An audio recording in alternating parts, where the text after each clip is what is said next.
Welcome to the bunker.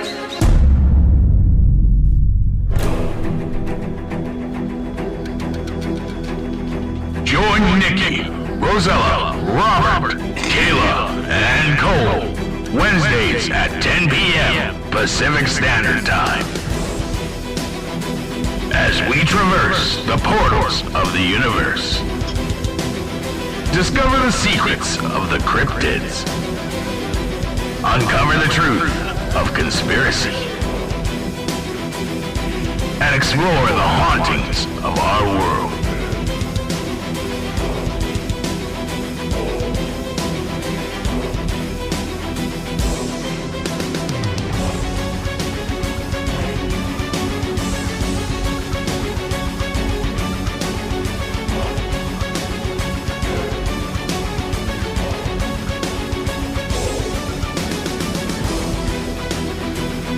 And once again, welcome to the S4 Paranormal Bunker.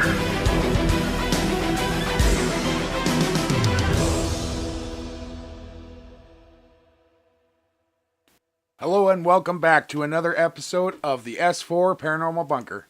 Tonight we are joined as always by Nikki Jacobs and Robert White. Rosella couldn't be in the studio tonight because she is in Ohio. But she's also not on the show because she's doing her own thing. She needs some rest, and so for the next 2 weeks she will not be on with us, but she will be back in about the middle of February.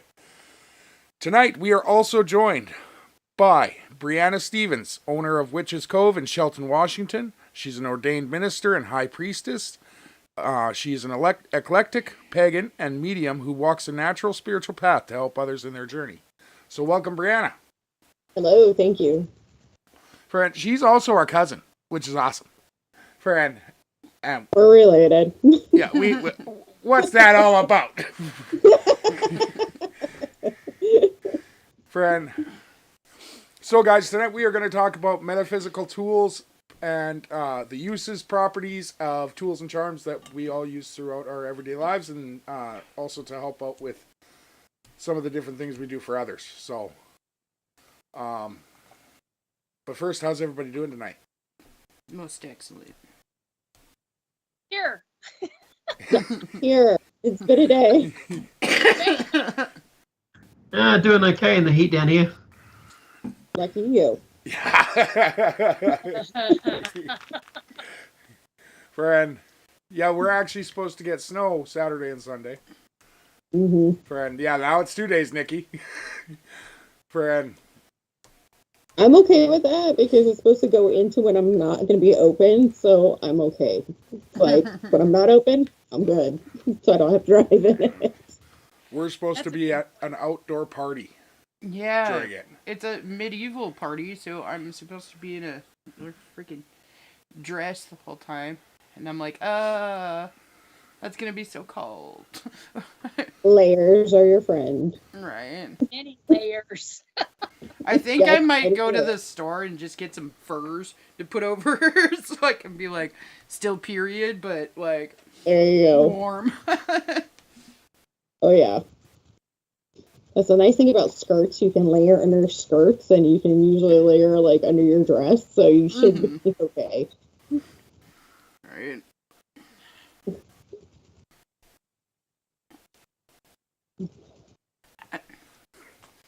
Friend, so, one thing I did want to mention, I want to put thoughts and prayers out there, and actual prayers, for the families of anyone affected by the accident in Washington, D.C. tonight.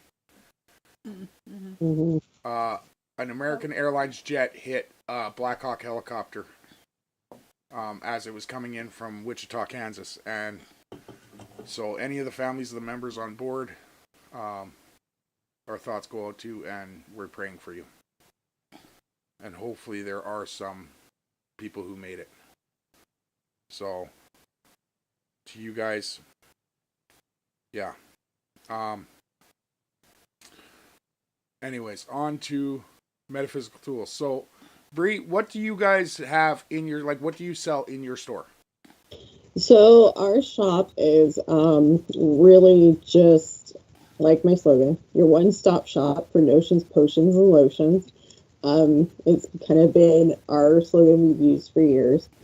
I have a wide arrangement of I have jewelry, candles, incense, smudge sticks. We have statuary, which is new. We just got in. I have a wide arrangement of stones. We're working on getting our earth selection up. We're going to be getting a kitchen witching section this spring, which will have like witch thing, more like mixing bowls, cups, things for your kitchen, spatulas, things like that. So it's really fun. We're super excited for that. We're going to also be expanding our bath section. So we're hoping to get in some handmade soaps. We have bath salts. We'll get handmade washcloths and poofs, things like that. Bath scrubs. We have bath soaks. More of your facial scrubs. We carry oils that are all made by us. Of course, we have all your little, powders and, resins that you need for your spell work. We have bone and feather art. I have paintings. We have just a huge variety of stuff. A little bit of everything for everyone. Okay. Nice. Now, guys, when cleansing a home, what do you think is the most important tool other than ourselves that you would have on you? Personally, I use certain gemstones, which of course I cannot think of right at this second, but gemstones. I do energy work before going in. It's very rare that I do it, but when I do have done it, those are the things that I use. I go in with sage or Palo Santo, the typical standard stuff. Then Kayla, I always will forever remember the red brick. I've never had to use it except for at my previous apartment. Mm-hmm. Oh, yeah. There's a number of other things that I'm not thinking of at this second, but if they're said, I'll agree with them because it's just been one of those days, folks. So No, it's all good. yeah. But which oddly enough, because I have a metal allergy, I'm always wearing silver, and or have copper with me, which is strange to me, but that has to do with ETs.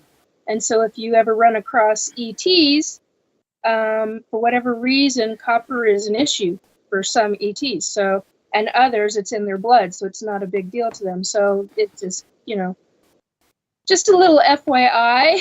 Just one of those things, just in case. Right. Yeah. Yeah. But usually it's my energy work for real protection. So protection of me or whoever I'm with that doesn't know, isn't aware, so to speak. So. I wonder if it's because when it comes to elemental metals, like metal elements, copper is like when you talk. Sulfides. Yes, Okay. it becomes yeah.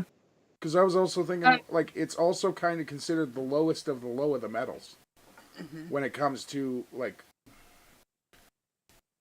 metals that we have discovered on other planets and systems. Very possible. There is not a lot out there when it comes to other planets. Not a lot of what out there when Copper. it comes to other planets. Copper. Yeah, I will have to agree with that. Even So it wouldn't be something that they actually have a lot to deal with as much. they deal with their metals on other planets. Let's just put it that way.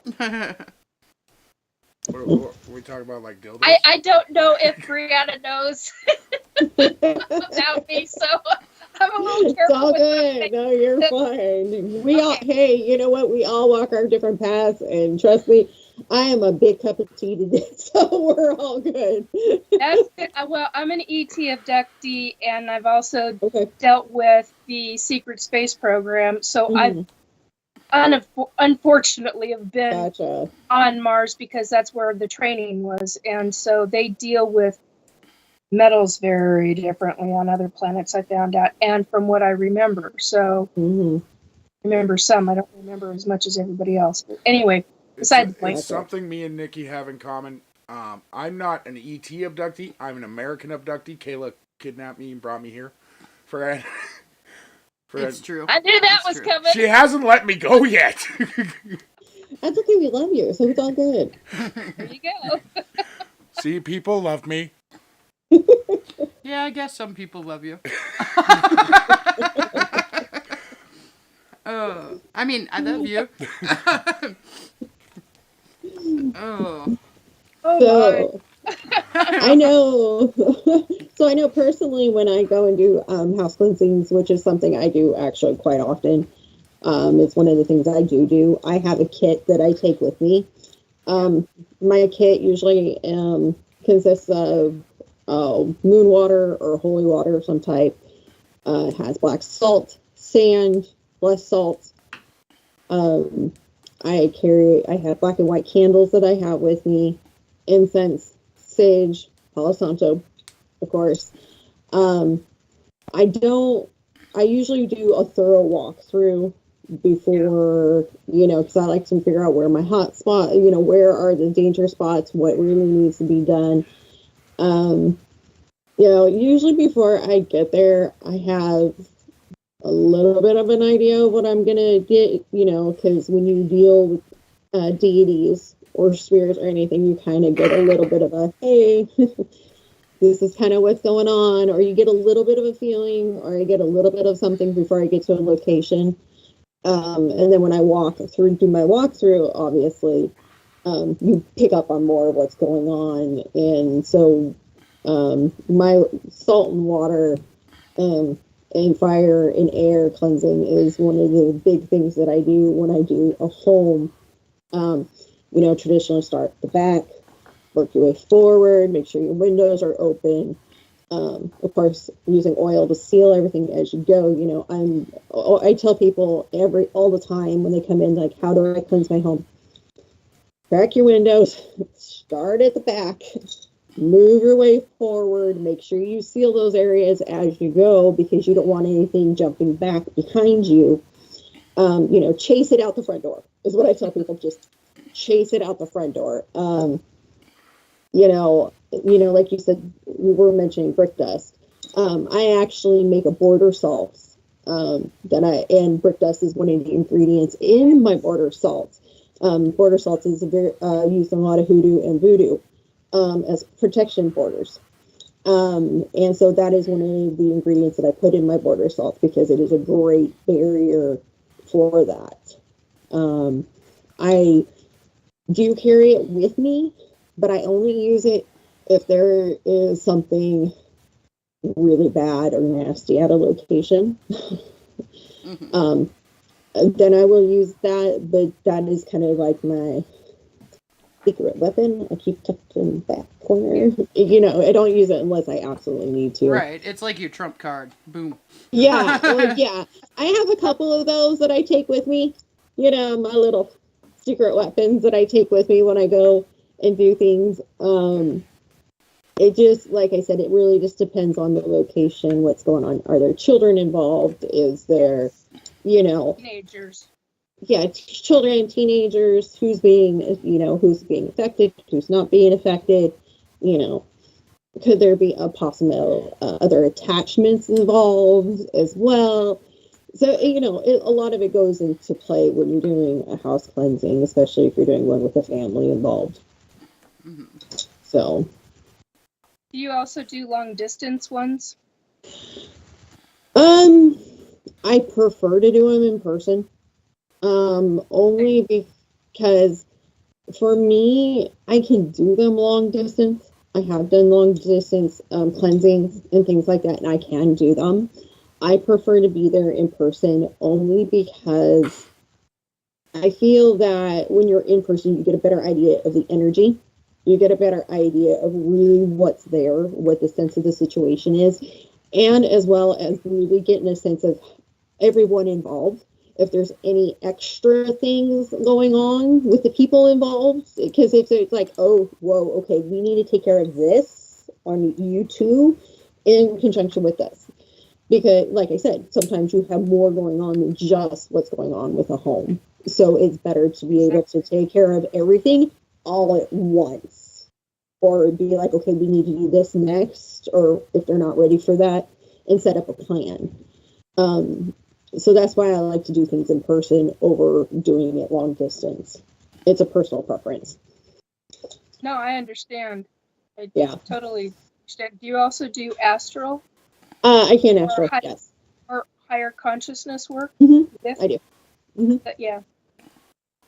I'm asking because I do the same. Well, I don't do astral anymore, but I do the higher consciousness, and it can make a significant difference when you're dealing with all of that. Yeah, it does. And you know, and my thing is part of the reason I don't do a lot of stuff long distance anymore either is I've had a couple of times where I've come up to head with something that was particularly nasty, and it's like having to deal with something like that on the astral plane or in that it's an absolute pain in the butt. It really is. It takes a lot of energy. It takes a lot more out of you, and it's just I'm getting too old to do that. I hear you. Being able to do it, honey, I hear you. So, it's like, it takes a lot out of you. And, people don't realize when you do this, it takes it out of you, and you have to recover from these type of things. It's very draining. Yeah, exactly. So you have to be able to pull from all the stuff around you to be able to properly do things. So, that's another reason. Like I said, I do things in person. It just takes too much toll on you, especially as you get older. You're just like, the recovery time is just way too much anymore. And I've got a few health issues, and it's like, no, I can't be doing that anymore. You also deal with what I call wannabes. They're the demons in training to become demons. Yeah. Yes, I know what you're talking about. Yes, I have dealt with some of those as well. Yeah. They're really the piss hands. Yeah, I have dealt with probably, I have dealt with a lot of different things under the sun, different attachment type of things, like you said, different, entities in that matter. And it's like, again, that's where being face to face is really beneficial, because then you can get in there with your, what I say, get in there with my claws and my teeth and really be able to, do what I need to do. And it makes a big difference. Because then you can fully take care of the job, make sure everything's gone. Where if you're doing it long distance, you can do the work, you can do everything you need to, but you're not always sure if it's completely detached or if it's completely gone. Yeah. Because you're not there to physically cut the connection. And so that yeah, exactly. And they do sometimes. They have a lot of them, and you got to make sure you got to get them all. Yeah. So, definitely beneficial to be there in person than in doing it long distance. So. Fully agree. Yeah. Nikki, I don't like that name. What? Wannabes.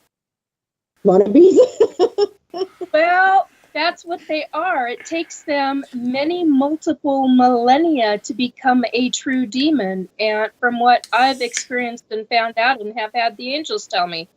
And they're a pain in the frickin' ass. I can't stand them, and I don't want them around me, and you got a different name? Well, see, that's the thing. Like, we are 5 very creative people.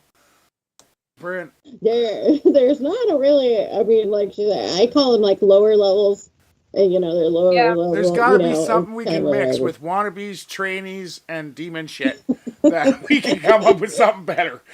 Yeah. Yeah, because demon needs to be in the mix, because to me they're playing at it, but yet they're training, and it's like, they're such a. I have choice words. I will leave it there. I agree. I've only ever dealt with agree. one true demon, Mhm. and he literally tried to kill me. So, and that's a whole nother subject. But Right. the others, I mean, I look at one and go, "You're 1,500 years old. What the hell are you? Why are you bothering?"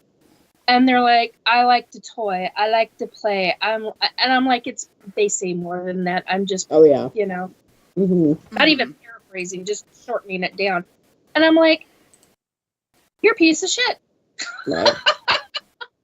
And they're like, "But I like what I do." And I'm like, "You are so cocky." Really? Okay. Well, that unfortunately goes with the territory when you're dealing with anything it does. dark or any entity like that. They get cocky. Yes. That's part of what they do. Because when they get attached to somebody or anything, they're whispering in their ear, and they have that cockiness, that arrogance, that it's that lure to get them to do those things or whatever, and that's that temptation and that lure about them, because they have that arrogance and they have that cockiness, and that's what that whisper in the back of the head. And I know they're annoying to you guys, and I know they're a hard part of what you guys do. But I also got to look at them in the way that, considering especially today, what today is, because it's Chinese New Year. Oh yeah! Happy New Year to everybody. You're the snake. Yeah. Let's do You're this. the snake. I'm all over there. Shed it off. New beginnings. Let's go. I got my snakes on. Without them, we can't have the pureness of the light. Well, and that's true. You have to have, and that's one of the things I tell people is, because I walk very neutral path. You have to have the dark and the light. You have to have both, because it's about balance. There is not one without the other. So yeah, it is a balance game. Absolutely a balance game. All right. So from now on, I'm gonna call wannabes fledglings. There you go, fledglings. There you go. There you go. Good word. Might snag that, matter of fact. These are going to be the fledglings. Yep. There you go. Yeah, I like that one. Friend. Absolutely. So, who's going to copyright that? Come on, guys. I'm pretty sure Fern Gully already did. Shit. Oh. So we handled house clearings. Yeah. What about Okay, so do you do anything differently inside a house than you do like property clearings? For me, no. Actually, it is again, a property. The only thing about doing a property clearing in conjunction, because usually if a property needs to be cleared with a home, you do it all at the same time. It just extends out. Usually it's more, you have to set boundaries. You have to set protections on the corners. That usually, if I have to do a property, I'll take crystals with me, and I'll use those as anchors in the four corners of the property to set your perimeter up around a property, so you can set up your protection borders for a property. I do that part first usually, and then I'll do the inside, because I want to make sure that when I get do the inside of the home, nothing else from the outside, if there's stuff that has been on both the property and in the house, doesn't try to come into the house while I'm cleansing the home, which can cause issues. So I always do the property first, get the boundary set up, because usually if you do that, sometimes stuff in the house will beat feet. As soon as you start your process, things start going, maybe I don't want to be here. And it'll start leaving. But sometimes you have those other things that are like, no, I'm not leaving. And then you have to go in and evict them. So yeah, it is not a lot different from what I do with a home. It's just more setting up protections, boundaries, and really putting up those borders on a property. That's along the lines of, I think I talked about this at one point not very long ago, but yeah, I do the perimeters. I walk the perimeters. Mm-hmm. I do a prayer of protection around the perimeters. And then I go in. You talked about the windows. I don't do the windows because for me, with what I've seen, they go through the wall. They go through the glass. They go through, and I force them to go up to the through the core of the house and up and out. Gotcha. And because I surround the property, and then obsidian, jet, lava stone, onyx, and stones. Yeah. So I go through surround the property perimeter, and then I go towards the home. Mm-hmm. And do a lot of what you talked about, but I force them to the center and go out. Usually, depends on what's there. Right. The dude 4131 also says properties can also have elementals. Yes, absolutely, and that's something different. So usually, if I run across an elemental that's on a property, that's a different subject. I've run across elementals and I've run across ancients on properties. So if I run across something of that nature, it's like, okay, hey, I'm here. I acknowledge you. I respect you, because those belong to the property. And so, and earth. And so what I do is I usually, as long as it's not like a malevolent type of elemental or anything, most of them usually aren't. They're usually just mad because things are stirred up. And usually, as long as you acknowledge them and tell them, hey, I'm here to take care of all this, I'm going to make everything good, they usually tend to settle down and let you do your work. I usually tell the homeowners afterwards that, hey, you have an elemental here, just you need to set up a little altar or a little offering space for them, give them little offerings, once a couple times a month, acknowledge that their presence is here, and they usually will take care of your property. And that's the thing people don't realize about elementals and stuff. They will take care of your home and your property if you acknowledge them. And you just set up a little offering space for them, acknowledge them, give them little offerings.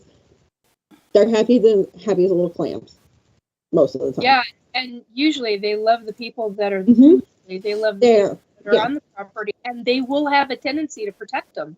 Absolutely. If they can. If they're able to, if they're able to, they will. Mm-hmm. And it's really Cole. It's really cool to find that when they are, and it's amazing too, because they will protect other beings. Yes. Or they'll protect 90% of the people on the property and be an ass to one of them. Right, Cole? Yeah, I've seen that too. That happens too, but that's usually not fucking funny. That's usually fae folk. We talked about this. This is mostly fae folk that do that. We talked about that. That's a fairy issue. The only thing I actually remove from the property is cats. But now I send them to my mother-in-law's house. There you go. And the lady who absolutely hates animals, never wants an animal in her life, now is a cat lady. Oh my gosh, yes she is. Yeah, she is. She went out and she bought him like all kinds of stuff, and she's like, "Oh, look, I can dress him up for Christmas." And I'm like, "Oh my god, okay." They got I just made my mom a cat lady. Cat food bowl. Oh, that's fun. And these were supposed to be cats that I was putting them in the garbage shed to make sure there was no mice in there. And now she's adopted them. She gave them a They bed live on her the porch. She turns a heater on out there. Like, it's ridiculous. And she'll be like, "No, I hate cats. Leave me alone." That's hilarious. I love cats. Yeah, I do too. I do, these ones, when they were here at our house, they would sit outside the door and meow as loud as they can over and over again. And it was like always at like 3 a.m. So it would wake you up like out of a dead sleep and you'd hear meow. And they weren't our cats. Like, we didn't own these things. They just showed up. Yeah. They liked you. Yeah, so we put them in a crate, took them over to Mom's house, and she now has, 2 regular cats, and then, 4 that come in and out, and she just kind of feeds everything and takes care of all of them. She's like, oh, my cats, and then she's like, I don't like cats, leave me alone. I can see that. I can see that with her. Definitely. So, and then when John goes to university in a year, his cat is moving there. She keeps saying no. But, move it off to grandma's. Grand. But she already knows. She's already planning for it. That's funny. No, I've never really had many problems on a lot of properties, except for here when we first got here, and it wasn't even my fault. I asked our oldest son, Jalen, to go up the tree 10 feet with the scissors, to cut the just limbs. limb the tree a little. Yeah. So he went 10 foot up the tree and started limbing there. So he went up another 10 feet. He limbed 10 feet in the middle of the tree. So, and it's right beside the house. So if that thing ever got a hint of wind, it was coming down on our house. Wow. So I had to cut down the tree. I didn't have a choice. And frick were they mad at me. Yes. Mm-hmm. Yeah. But at the same time, when those little shits pay for the property taxes, they can have an opinion. See, it's stuff like that you say that's going to piss them off, and then you're just going to wake up with your face all cut up again. All they have to do is show up with a check, and then they can say whatever the hell they want. I'll even listen to them. I'm pretty sure that, fairy money won't pay the property taxes. It depends on the lore. Some of them deal with gold, so yeah, it would. Okay. Or gemstones. Right. I'd be happy with that.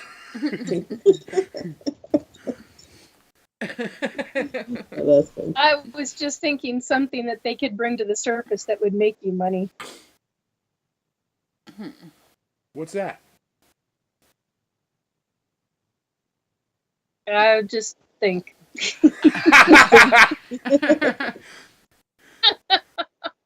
There you go. Huh. Some of them can get underneath the Earth's surface. So, I mean, there are things that can be brought up. Shine bright like a diamond. I need to shut up because I'm going to get myself into some serious trouble with them.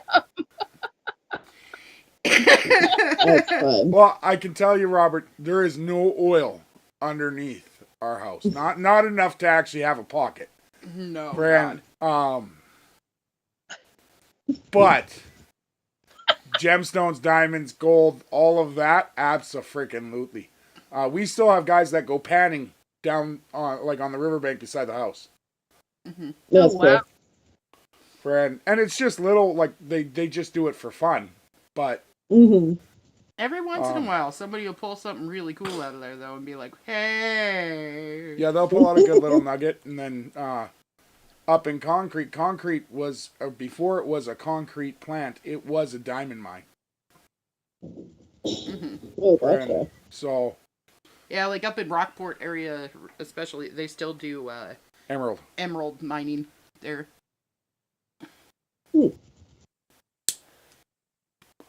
So,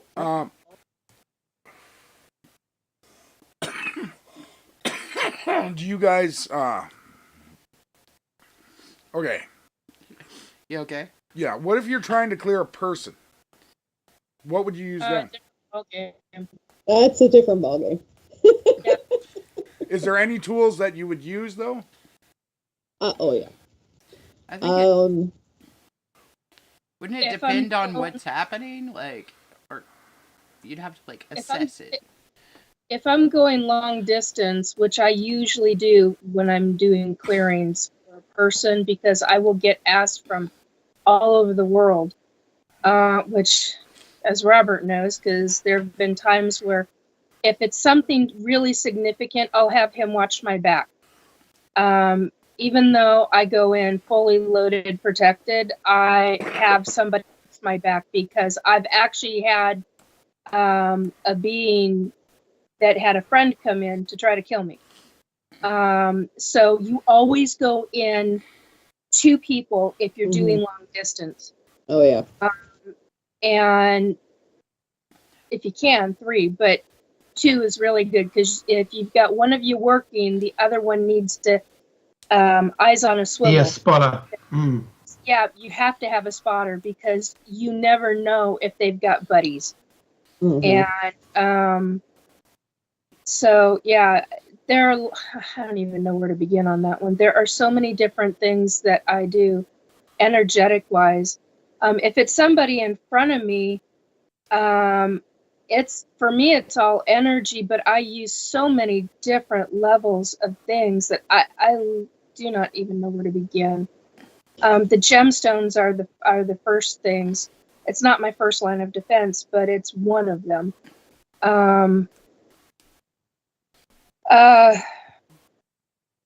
God, I don't even know where to go with that right now.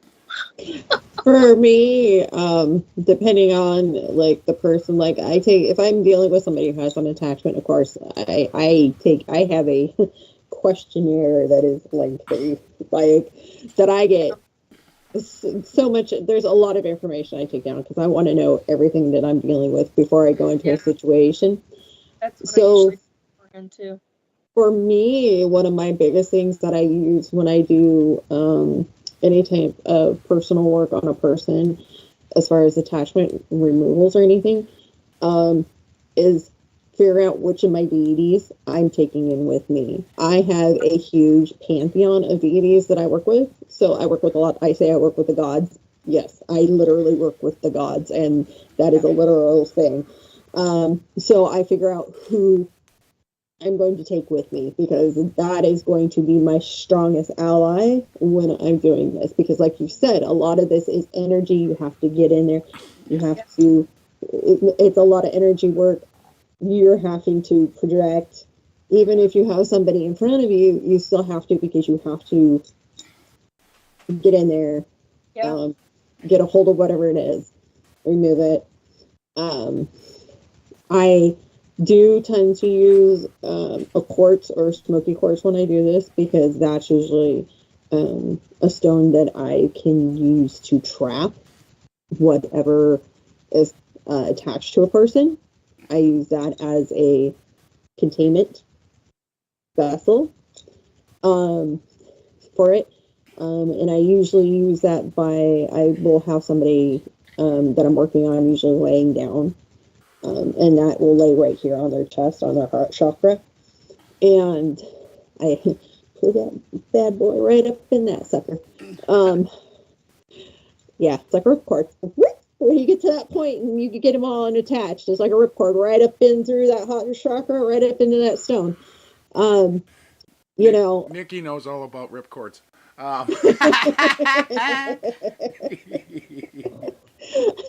Okay, smart ass. I love you, but hello.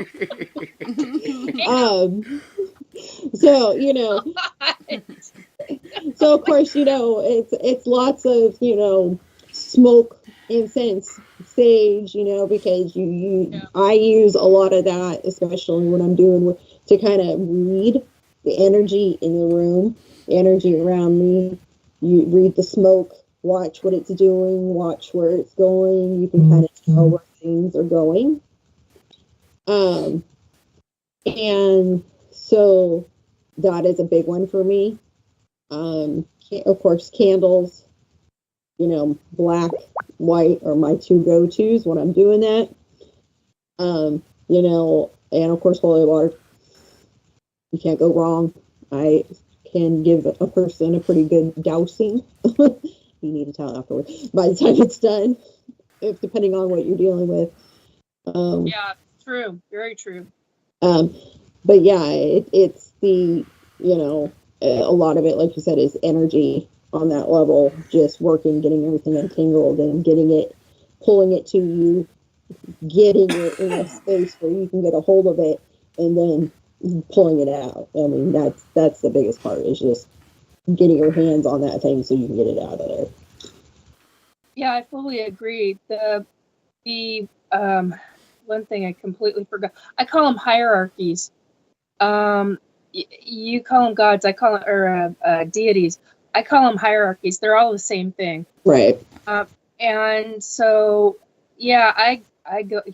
That's what I'm talking about. When you go in fully loaded, you got every one of your bases covered. Mm-hmm. And the other thing that just hit my head is when you're doing that kind of energy work, you have to be well. You have to be physically well. Oh yeah, I do that kind of work, and that's one of. I've got somebody waiting on me right now because I have not been. I'm not even close to 100% right now, and I'm like, honey, this is what's going on, and she's glad to wait, and it's Robert and I that are going to go in to deal with this lovely little thing. So, and she's been dealing with it for a very long time, and I'm like, okay, well, this is what you can do for temporary purposes. I'm not going to get into her stuff, but this is what you can do for temporary purposes with this situation, since we know exactly what it is, or have a damn good idea as to what it is. And yeah, I mean, you've got to be well, and yes, absolutely, because this will wipe you, especially if it's long distance, which her situation is. But if you're in person, you need to have your energy at top notch in order to do this kind of stuff. You can't go in if you got an infection. They will use that. Whatever pain it is, they will use whatever illness that you have to take you out in any way they can. Well, and it's insidious that way. So I'm a bit different too when I deal with some of this stuff, and that can go with like dealing with things in house cleansings and dealing with things on people walking a neutral path the way I do. I will fight them on their own turf. I won't. So I don't. So a lot of people like, you need to go with light. And, oh heck no, man! Mama goes in on the other side. Because I fight them straight on their own turf. Because if you get in the gritty on their own turf, they don't know what to do with that a lot of the times. It sets them off balance, and they're not as strong, and you can get in there and really do some damage. So, I do, like I said, I do my stuff a little different, because walking that neutral path, I swing both sides of the pendulum. And that's one of my strongest things that I do is I just, we're going this way. Oh yeah. Oh absolutely. Man, I've had very similar experiences regarding that.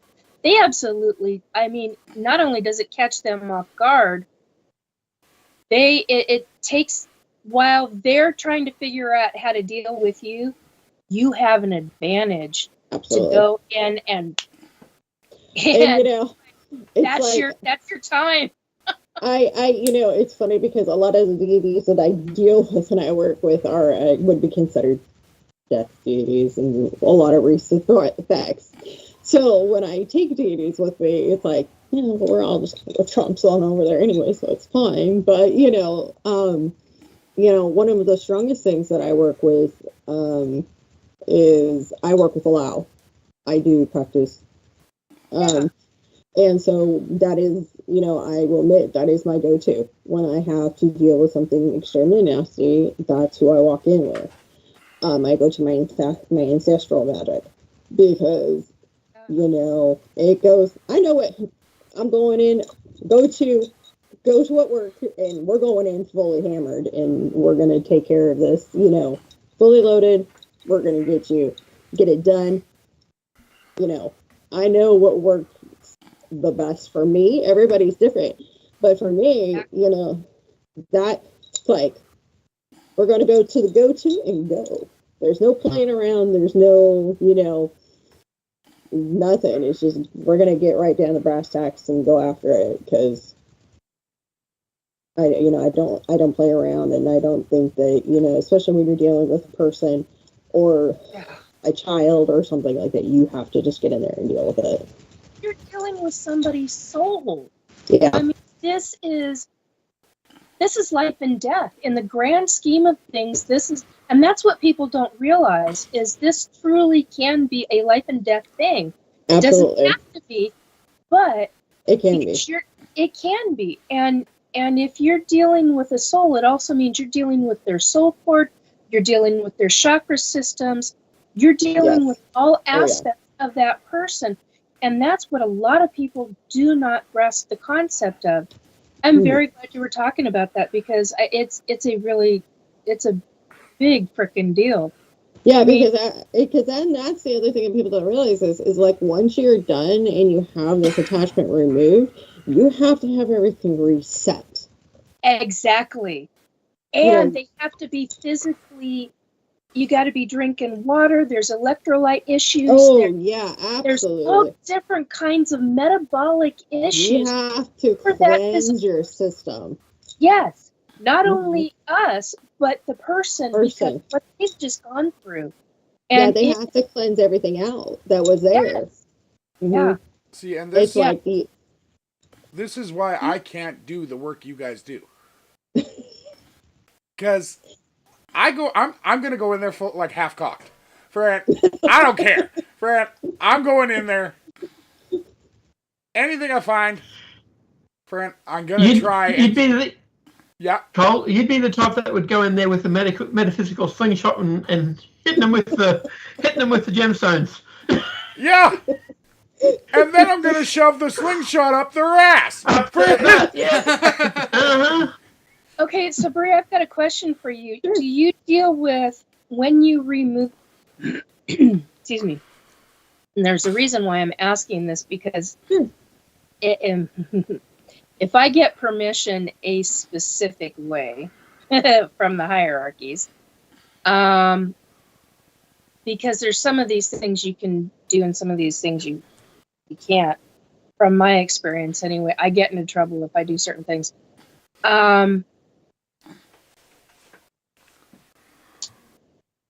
Do you destroy the entity that is, or do you encase them? Do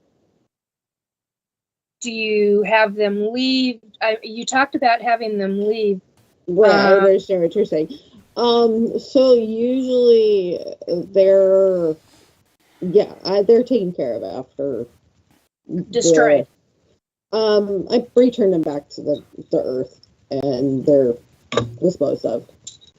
There's some that I do that with, and then there's some that I will ask if I can have them fully destroyed for specific reasons, because they are that bad. And there's a set of demon dogs that I dearly love, and I know who the owner is. He's not necessarily a nice being, but he has been with me. He has been with Robert. He has been with a number of other people. And he's like, the dogs love you. They don't have a problem with you guys. And they're like, anytime you need them, just give me a holler. And they're the kind of, I call them demon dogs because I don't know what else to call them. They are gigantic, and they literally eat souls. Right. And if they choose to, and I didn't know this until I had an experience once with them, they will torture a soul if that entity has been so horrifically bad and has been doing things that, because they've got rules of their own. Oh, absolutely. And if they've been doing things for a very, very long time, and the hierarchies, they're like, yeah, we're running this up the flagpole, basically, and they're like, do it. And I'm like, oh, goody, because it's one of my favorite things to do. Nikki, I'm not going to lie. You're so twisted sometimes, Nikki. Hold on. You know that the only thing I could picture when you said that was... Yeah. Because you said they eat souls. So I pictured the soul cord, and all I could picture was the Lady and the Tramp moment. That's funny. That's hysterical. Actually, I've seen them chew a wannabe demon soul Fledgling. or Fledgling. a fledgling. Yeah, it's gonna take to get that one. They'll chew on a fledgling soul, and because they do have a soul, which I didn't even know they did, but they do. And then once they swallow, they will throw it up and play with it all over again, and they can do that for millennia upon millennia, and it's a form of soul torture.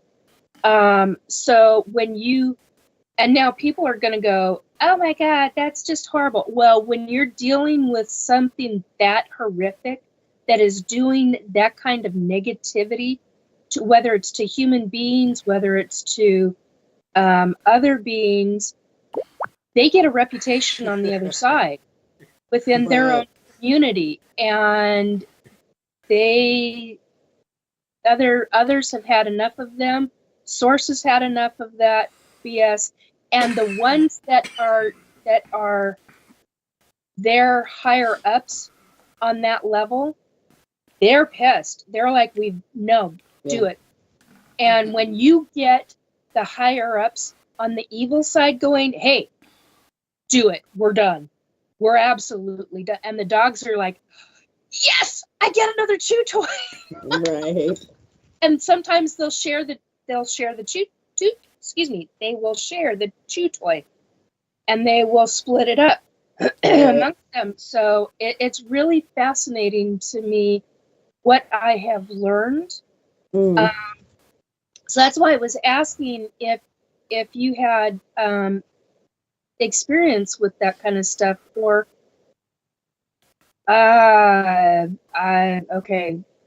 weapons, other side weapons. I'm hang on a second. Okay, I think that's instinctual, but it's also I'm getting told something. So do you have experience with other side weapons where you've been allowed another deity's weapons to use in the etheric for protection? Trying to figure out how to word that. In the astral airplane, as far as being able to, so astral projection and being on the astral plane is something that I'm very proficient at. And being able to, especially even when I'm dealing with things here, being able to pull that here as a layer of protection is something I'm very proficient at, and vice versa. So, yeah, I know what you're talking about. Yes, I have done that on a number of occasions. Yeah, I was trying to figure out how to word that without a way. I know what you're talking about. Yeah. I have. Yeah, I have. I know what you're talking about. Awesome. Yes. Yeah. Awesome. Yes. I just gotta ask: is Jack working on anything new?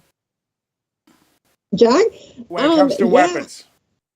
When it comes to weapons, actually, they just ordered their press for the forge. Okay. And it should be here next week. So they're going to be working on all sorts of things. All sorts of knives and different axes and different things for the shop and all the fun goodies that come with that. Nice. Oh, yeah.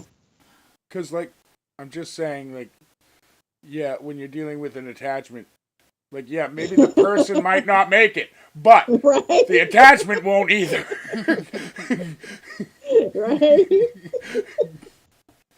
Right. There you go. See, this is why I can't do you guys' job. Yeah, Cole's not allowed. You're not allowed. It's not an easy job. It's not. There's a lot of things that you deal with. And, I do healings as well.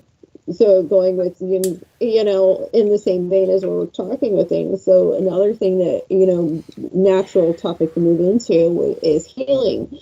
So when moving into the healing aspect of what we do, and tools, so that's where I get into my stonework, is when I do my healing.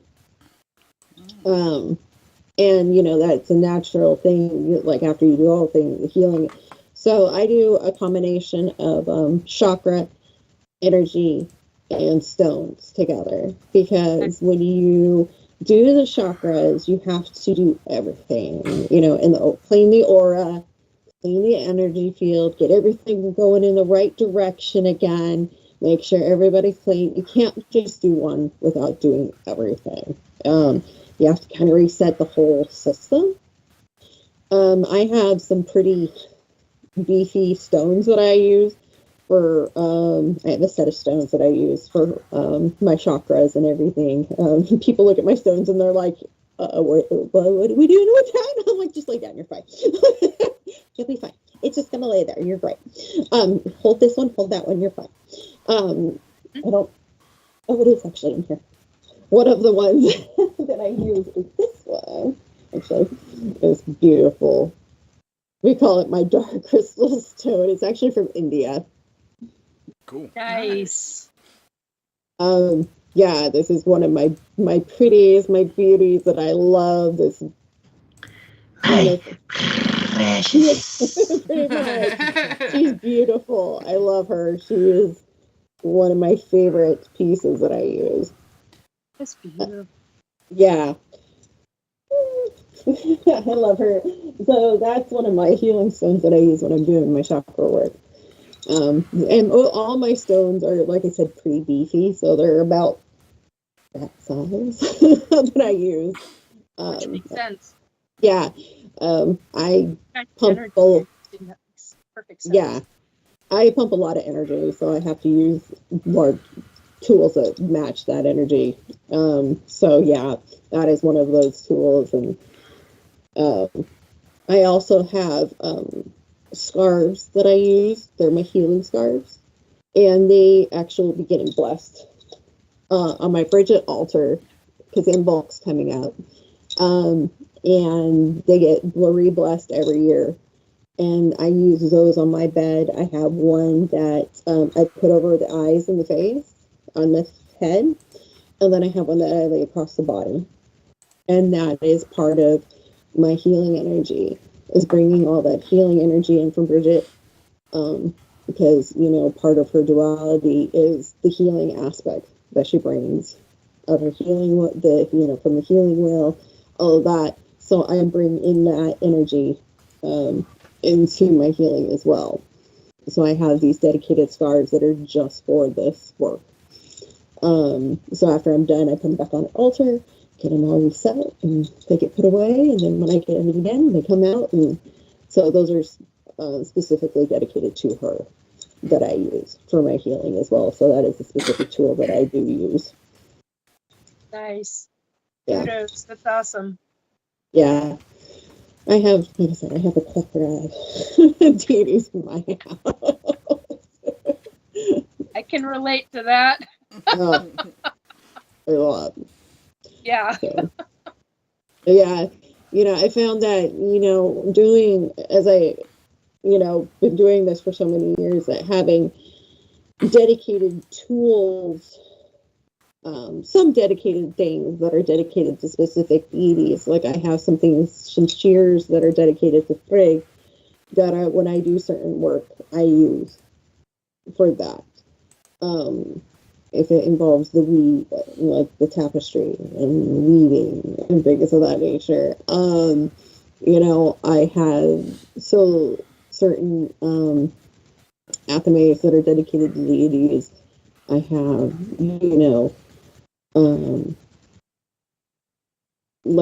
my stones that I use, that are sitting up with my dragons.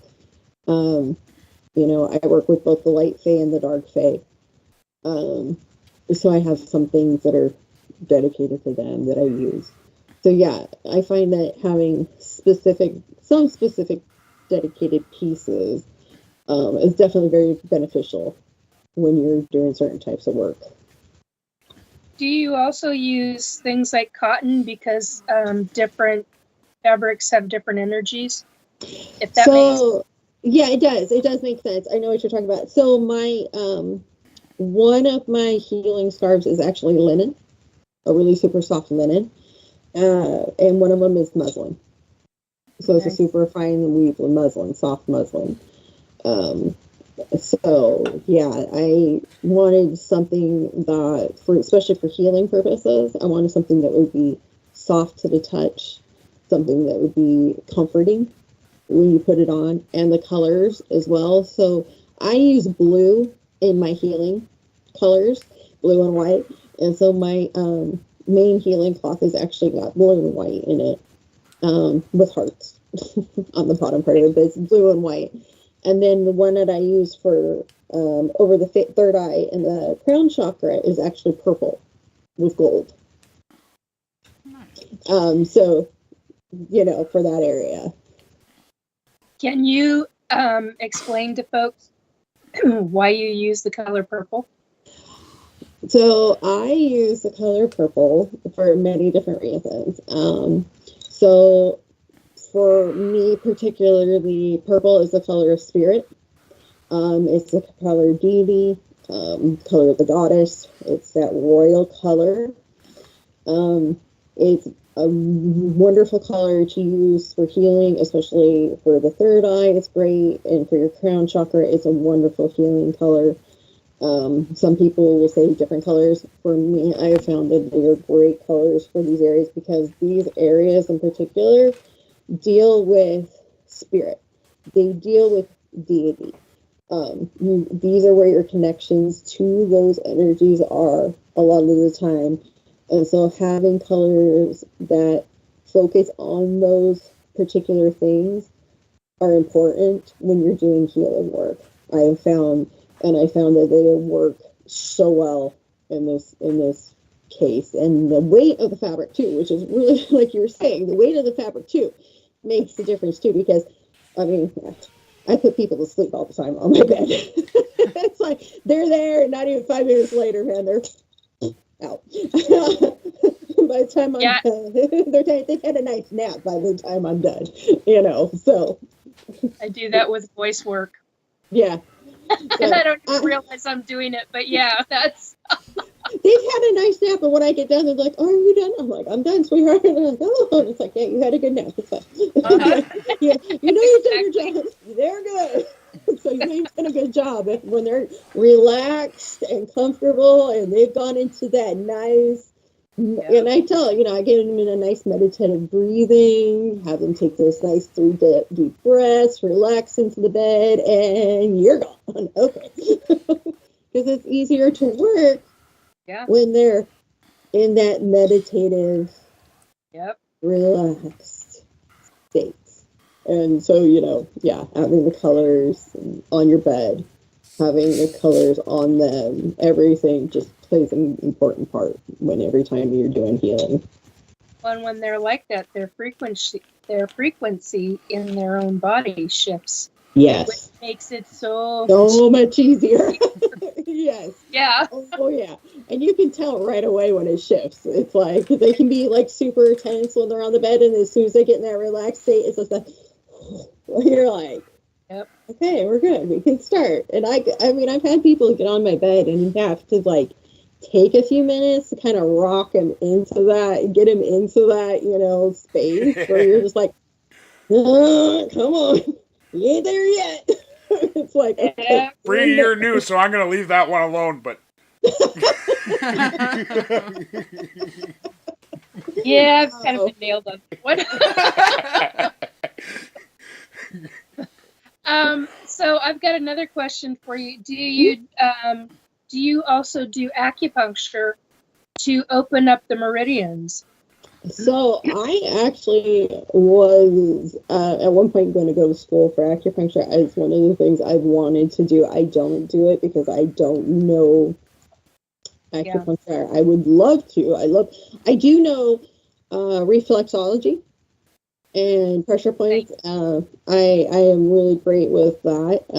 If I have somebody who is a long-time client of mine, who I work with often, I will use reflexology with them because if we're comfortable, we have that relationship and stuff, and they continue, then I will mix in reflexology into our sessions. But I don't do that with like a new client or anything like that, that's somebody I've been working with for a while, someday we got a good, we've been doing this for a bit. Yeah. You know each other. Yeah, because that involves touch, and you don't want to involve touch on somebody that's not going to be comfortable with it. Yeah. And you go, okay, hey, we're going to try this to see if it can help. And usually when you add it, they're like, oh, okay, because it's a little massage, a little pressure point, reflexology, and they're like, oh, yes, please. Especially like on the hands and the feet.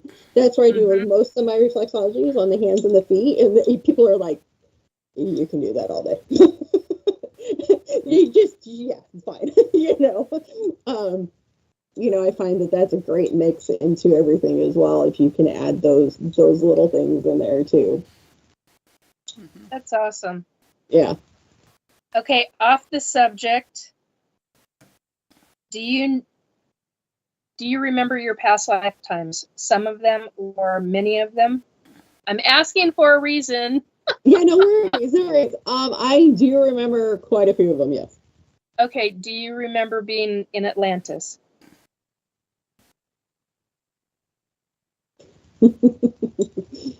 I do know one who is around that time, yes. Do you remember if you were a priest or a priestess? Priestess. Most of my lifetimes I've been priestess.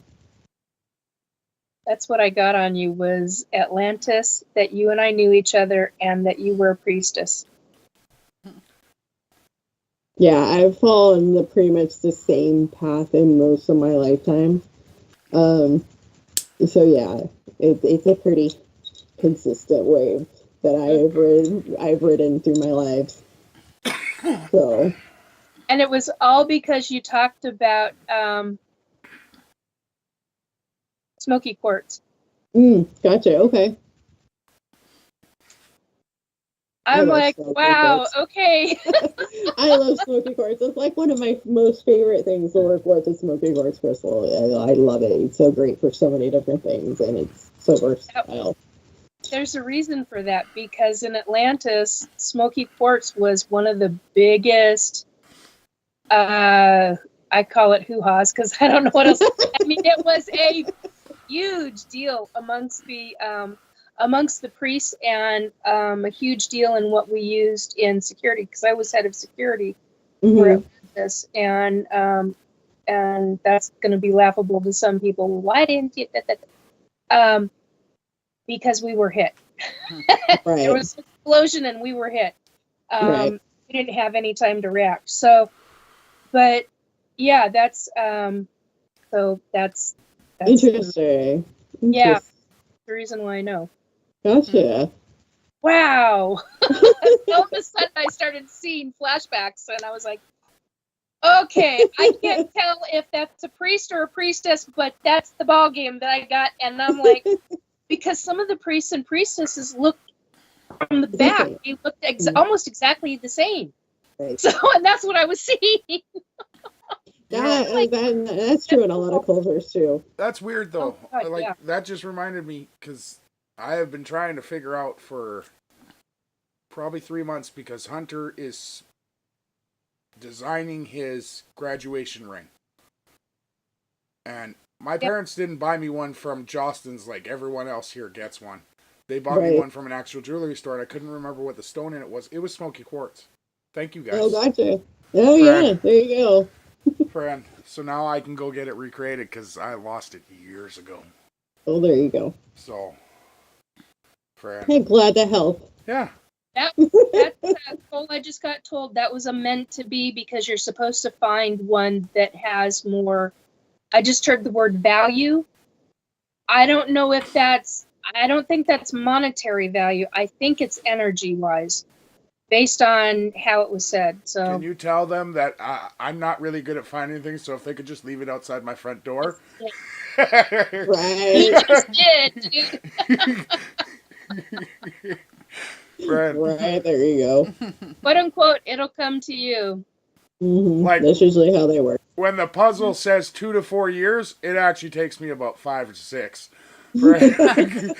So, Oh my god. Oh. There you go. Well, I didn't marry him for his intelligence, but there it is. it was for my body.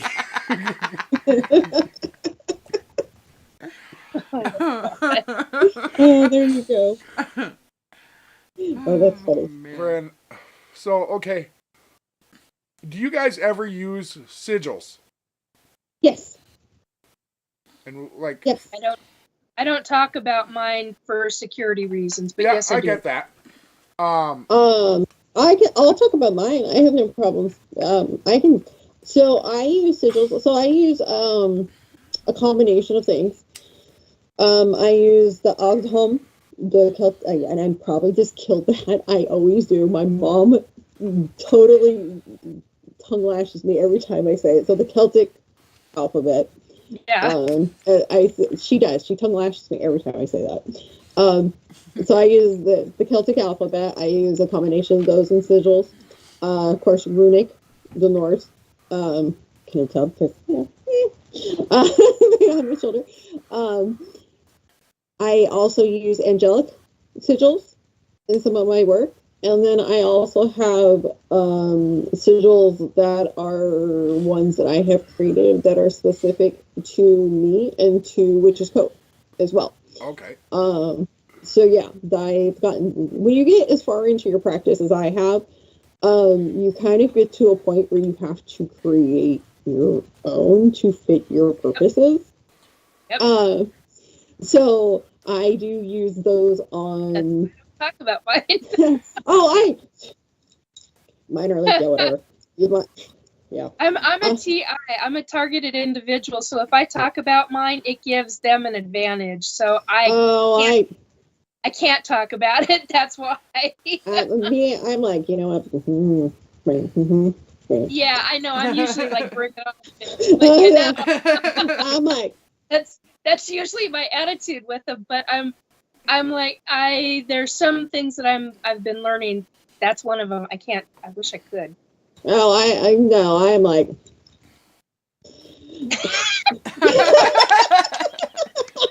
I love it. Yes. No, I use on charms I sell in the shop. I do plaques for your altar. I use them on pendulum boards that I make as well. In the shop, I use them in my spell work. I use them in my practice and everything. That's one of the things about my shop. Everything in my shop, as far as like symbols, charms, oils, incense. I make raw incense too.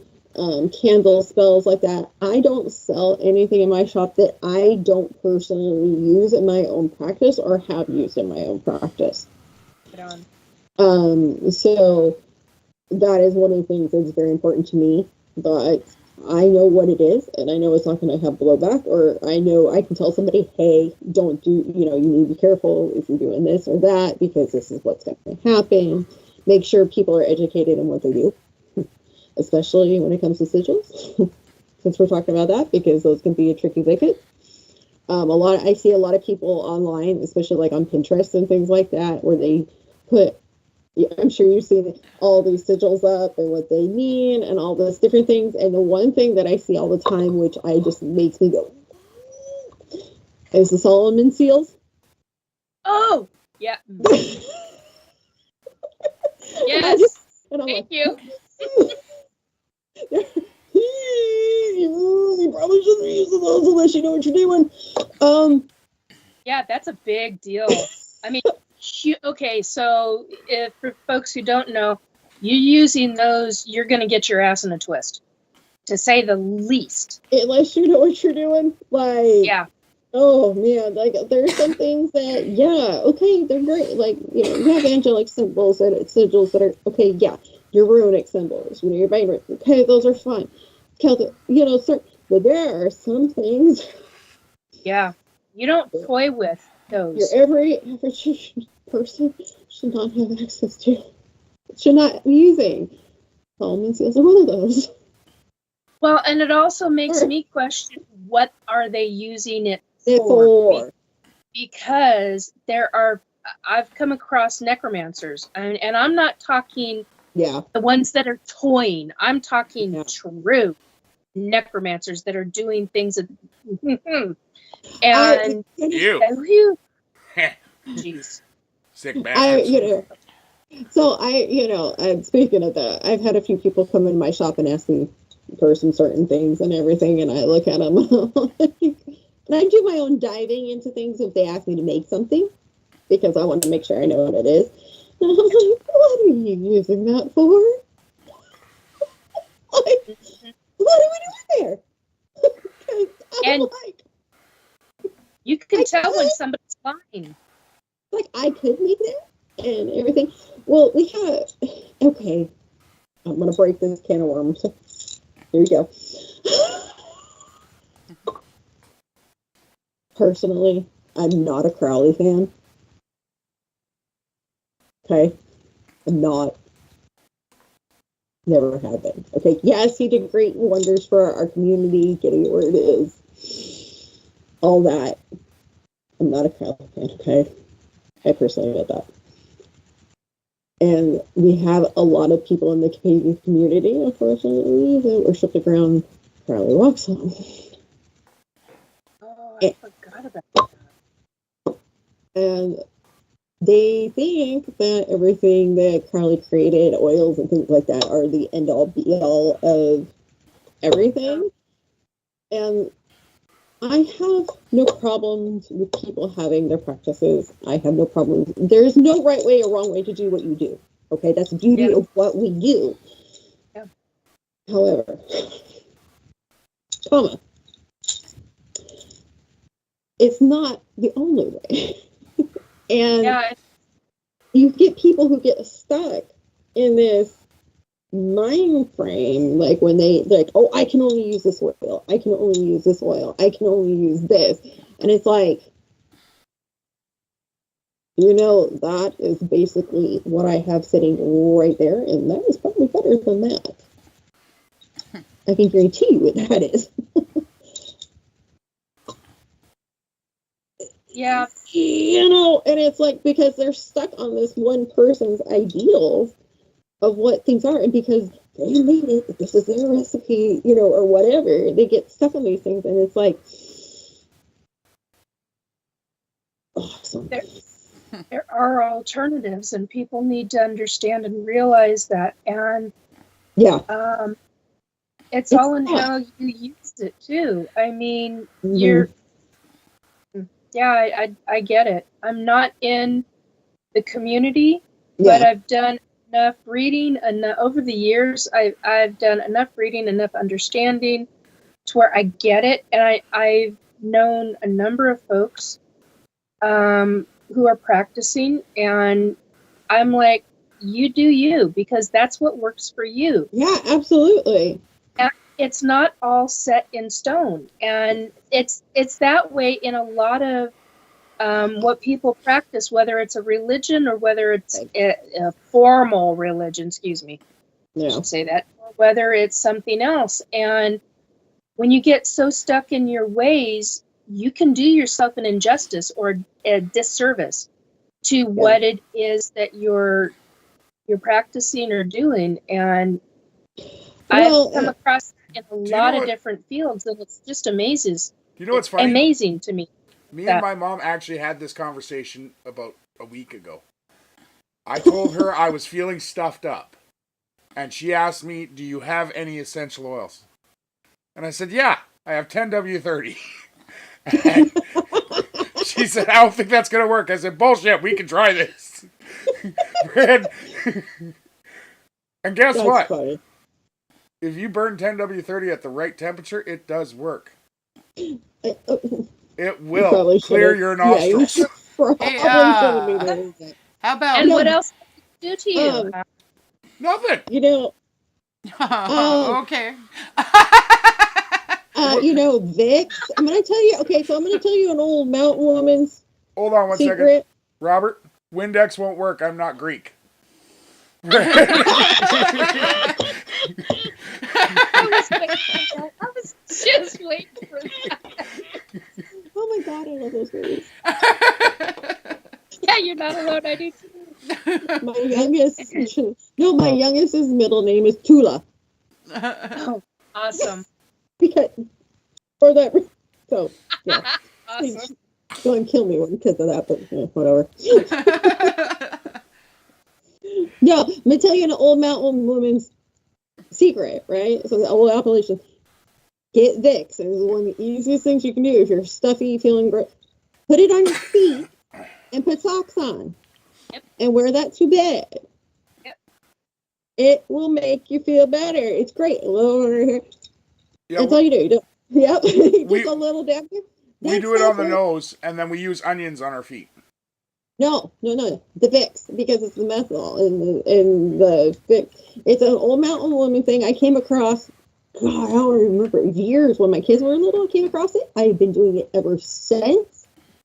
And I use it now.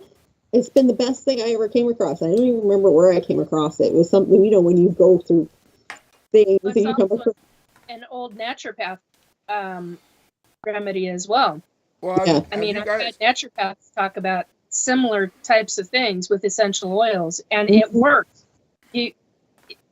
But the Vicks is one of my favorites. I mean, slather that on there, on top, on bottom, slap some socks on there, and go to, it's the best. Have you guys ever actually done the onions, though? Yeah, years and ago. Then pulled the onion in the morning, and it's black? Mm-hmm. Friend, like, if I have a really bad cold, or like, at the first of the year, Jalen came home because he had a really bad cold, and it took 2 days.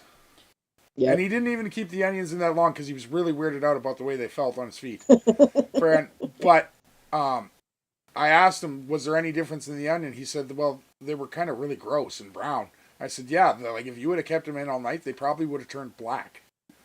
Friend, if our fridge starts to stink, I keep an onion in there by itself and just cut it in half. Yep. Friend, they absorb everything. Yep. So, Nikki, I got a question for you. Speaking of healing stuff, so after you get done with like doing healing work, have you ever used a foot bath with some Epsom salts and like the ones that you can have the little jets that you just plug in to ground yourself? I've not used those, but yeah, I do need to. Speaking of which. That's actually what I'm going to be doing tonight after the show. Yeah. Putting my feet in, there's a reason for it, but putting my feet in Epsom salt, tea tree, and apple cider vinegar tonight. And that's one of my, actually, I need to do the Epsom salts first and then do a second round with the tea tree oil. Tea tree oil and apple cider vinegar because, I do. I need to. That's one of the things. Cleanse. Yeah, no, the fun thing is like I started using it again after I get done doing work and stuff like that, and the water. The last big job I did was just so gross. Like I forgot how bad, and it was just like Jack walked over and was all. We add tea tree oil to all of our shampoos because of the amount of grease it will pull out of your hair. Yes. Absolutely. Yes. So, oh crap! It was about the foot thing. So if you're not able to get to the ocean and put your feet in the ocean, because the ocean water will pull out negative energy out of the body.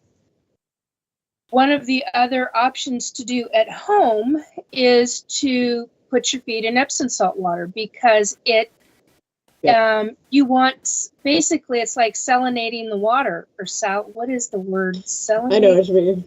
Yeah, and so it will draw out any negativity.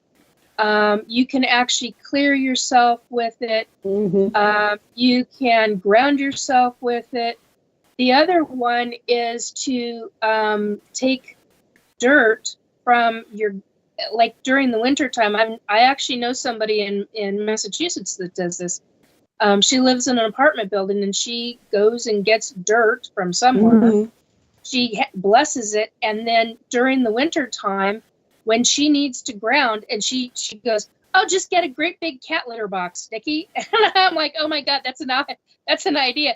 Get a brand new, get a really big, brand new litter box, clean it out, real good, because you got the residue from the store and where it's come from and all that stuff."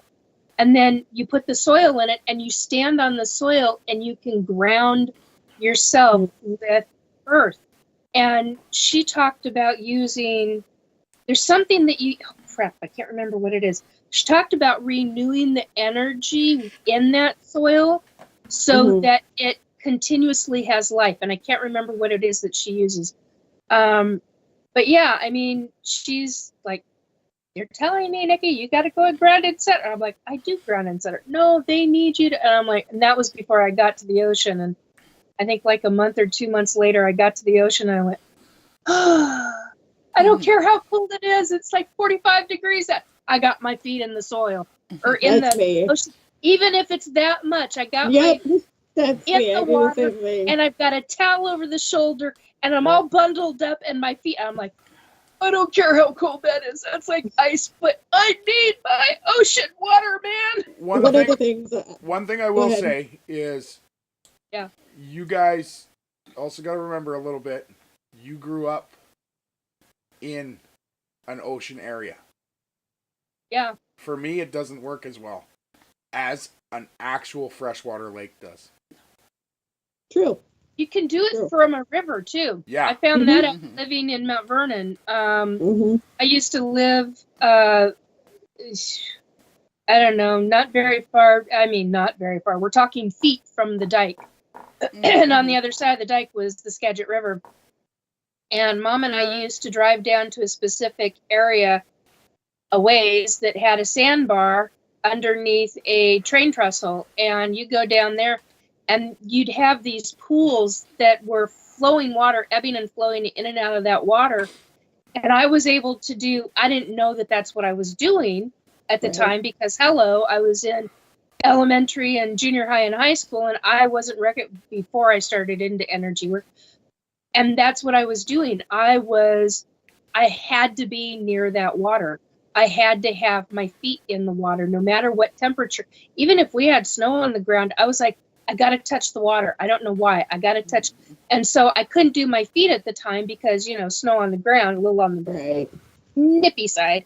But I'd put my hands in the water, and I'd be like grabbing the rocks, because they had little pebbles on the sand dune.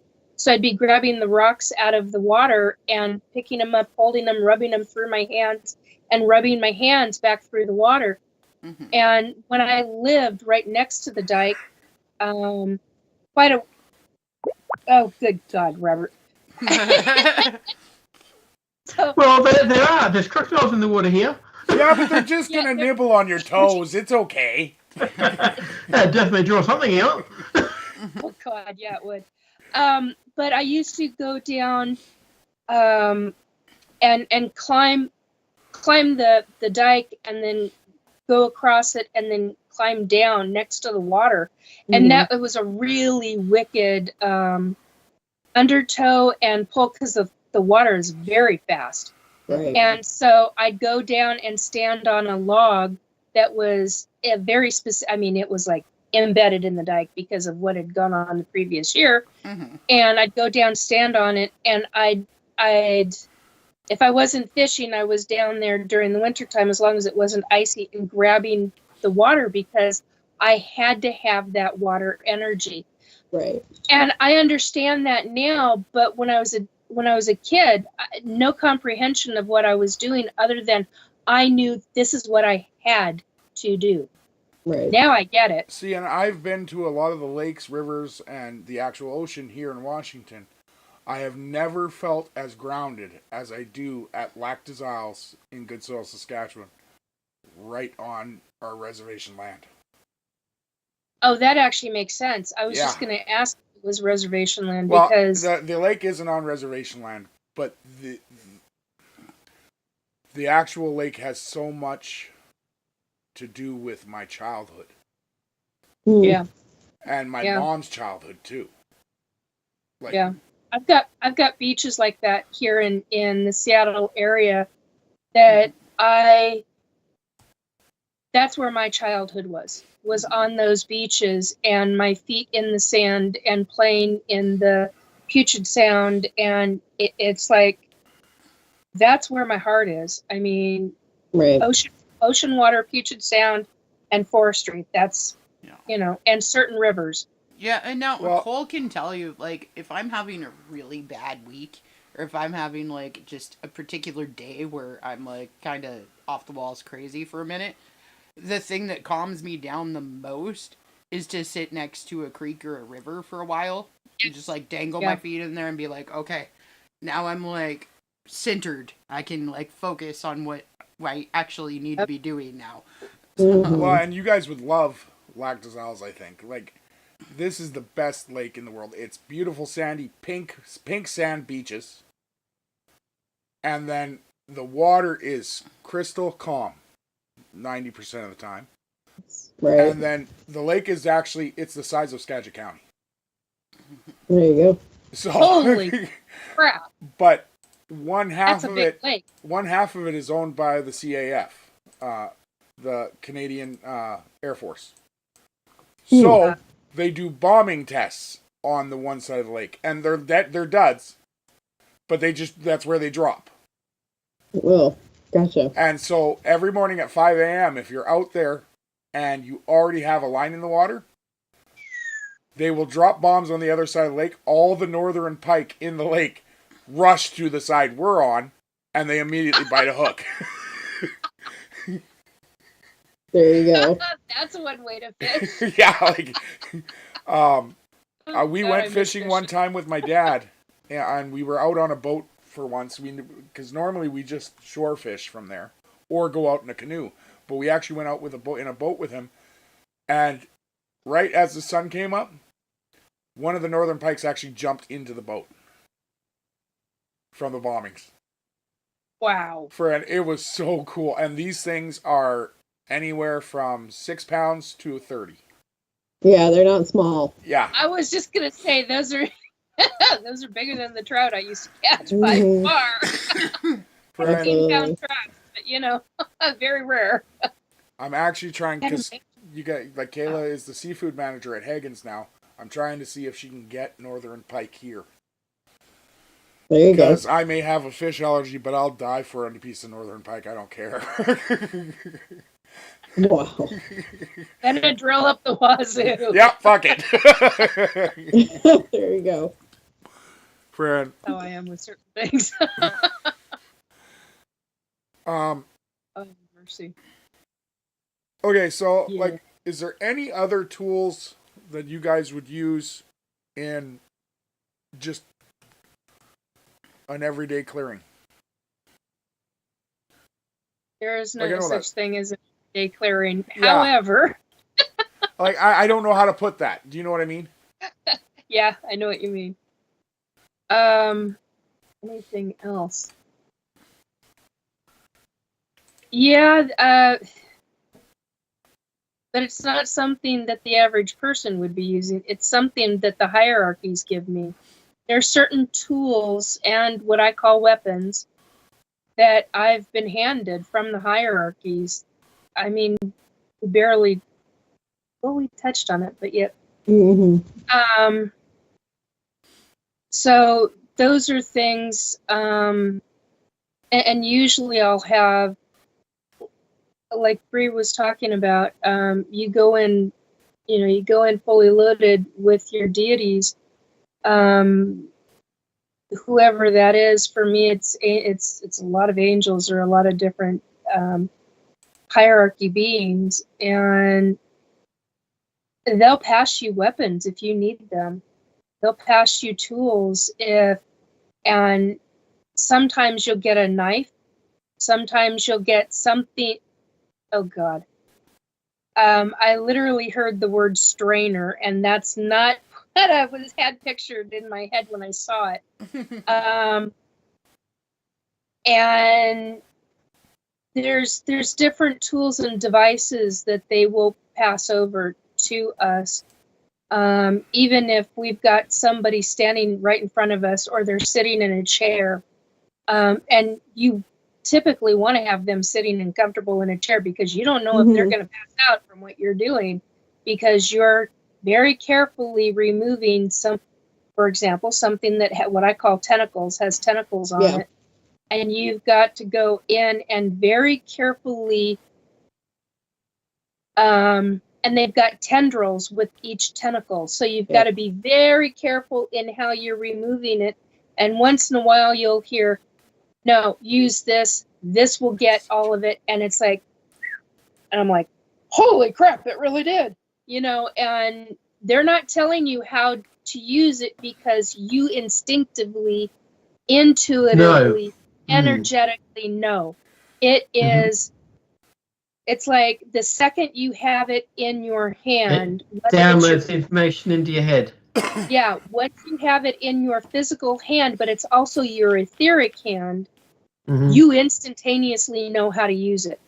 Yep. Your brain is like, how am I thinking about that? And it's like, it's just automatic. And you just do it automatic.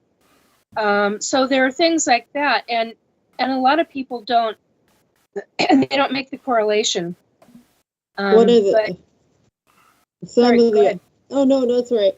One of the other things that I will take with me, besides deity, is I have a zoo of spirit animals and a zoo of guardians. Yeah, he's got quite a few. Yeah. I have my zoo of spirit animals and a zoo of guardians. Yeah, that gets rambunctious.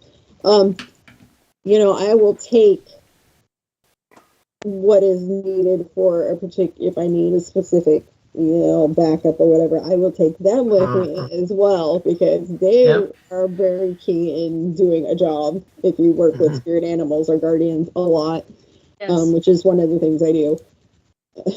I'm multifaceted. Kind of gotta be. Yeah, I know. You kind of have to be in what we do. Yep. Yeah, exactly. One of them up there, smart ass. Keeps on telling me things. That's why whenever I look up that way and go, shut up, she can't talk to them. Like when Nikki was mentioning about the knife, he came out and said, that's not a knife. This is a knife. That's not a knife. So yeah, there I have to, because I have a menagerie. My guardians are a menagerie of things. And my spirit animals are the same, so it's like you have something for every occasion between everything. So it's like, I will take you and you. So, take your things with you. Yeah, and so they're also good things to have in your pocket when you, if you need them, because they're always there for you to be like, I need you. So those are another thing that I use frequently too, if needed, because you can always stack those more than one, and you can. The nice thing about guardian and like spirit animals, if you work with them enough, like they don't have to be like right there with you immediately. You can call them and they're right there as soon as you need them. So that is a nice thing about them. Or deity, you kind of have to be like, okay, it's Tuesday. Deity, you kind of have to be like, okay, we're going to go do this. You kind of have to prepare yourself a little bit more, where the spirit... Yeah. Where are you? Get in there. Yeah, exactly. Where, when it comes to guardians and spirit animals, I've found that you can just... They're usually there. Yeah, it's like, oh, no, you... Here, I know. Speaking of, though, have you been able to borrow their eyesight and see things from what they can see? Yes. Because I've been able to do that. I've been able to send things forward and look through their eyes, like borrowing. And yeah, you get a bit of intel before going in yourself. I've done that on a couple of occasions. Like the fly on the wall type of a thing. Yeah, I've done that. I've done that on a couple of occasions. I try not to do it too much because it can give me a headache. Yeah, smash the headaches. Yeah. So it's like not to do the things that give me a headache. Like, I'll stay away from that. That's great. I mean, it's bad enough. I have a rotating, ancestor door. Like, we joke that our house is a house of the gods, and we just pick them. They float in and out. Like a train station, they keep coming through, and yeah, exactly. Yeah. Yeah. So, yeah. Grand Central. Pretty much. Yeah. Yeah. Me and Nikki know that all too well. Me and John were sitting in the kitchen here the other day, and we found my spirit animal. Yeah. Do you guys remember the dark crystal? Yep. Yeah. Fizzgig. Yep. Mm-hmm. Fred, that's mine. I have a purse of Fizzgig, actually. I want to make a sign. I told my kids I have 2 modes: Sizzle Sloth and Fizzgig. And I need a sign with a meter. And they can figure out where Mom is. One to the other, yeah. Yeah, where's Mom during the day? That's Mom. Anywhere between those 2. You could always make up a clock like in the Weasley house with. That's just what I was thinking. Exactly. Oh, she's going from that to Fizzgig. Run! Pretty much. Fizzgig always reminded me of a treble. Right? Yeah. I know. Yeah, exactly. If tribbles had teeth, that would be Fizzgig. Right. The tribble that got stood on by Kirk. He's the evolved tribble. Yes. Right? Exactly. That's so funny. I think Kayla's mom actually has a tribble. She does. Oh, no. It's in the guest bedroom. Oh, that's fun. Friend. William Shatner's headpiece. Yeah, pretty much. Dude, my mom is like a creepy, like she's scary Star Trek, like tricky. She has an entire back bedroom filled with probably about $200,000 to $300,000 worth of Star Trek stuff. Yeah. Oh boy. Yeah, I know. Wow. I'm coming over there. It's ridiculous. Dang. Her and her brother used to actually play Star Trek when they were little kids. Friend. There you go. She almost killed her brother doing it. Oops. They had these glass jars that they used to throw at each other. And in their yard, they wouldn't break most of the time. So they just threw them. And she tossed one at him. And it hit a rock and the glass broke. And he tripped right in front of it. And it went into his knee. And like, it cut to the point where you could see the bone. So, yeah, that's not good. She went in and started freaking out to her mom and dad. Yeah. Oops. Wow. Wow. Do you have Breanna Messenger? I sent it in the S4 chat, yeah. She's not in that one. Oh. Friend. Oh my god. But yeah, no, she collects for sure. Wow.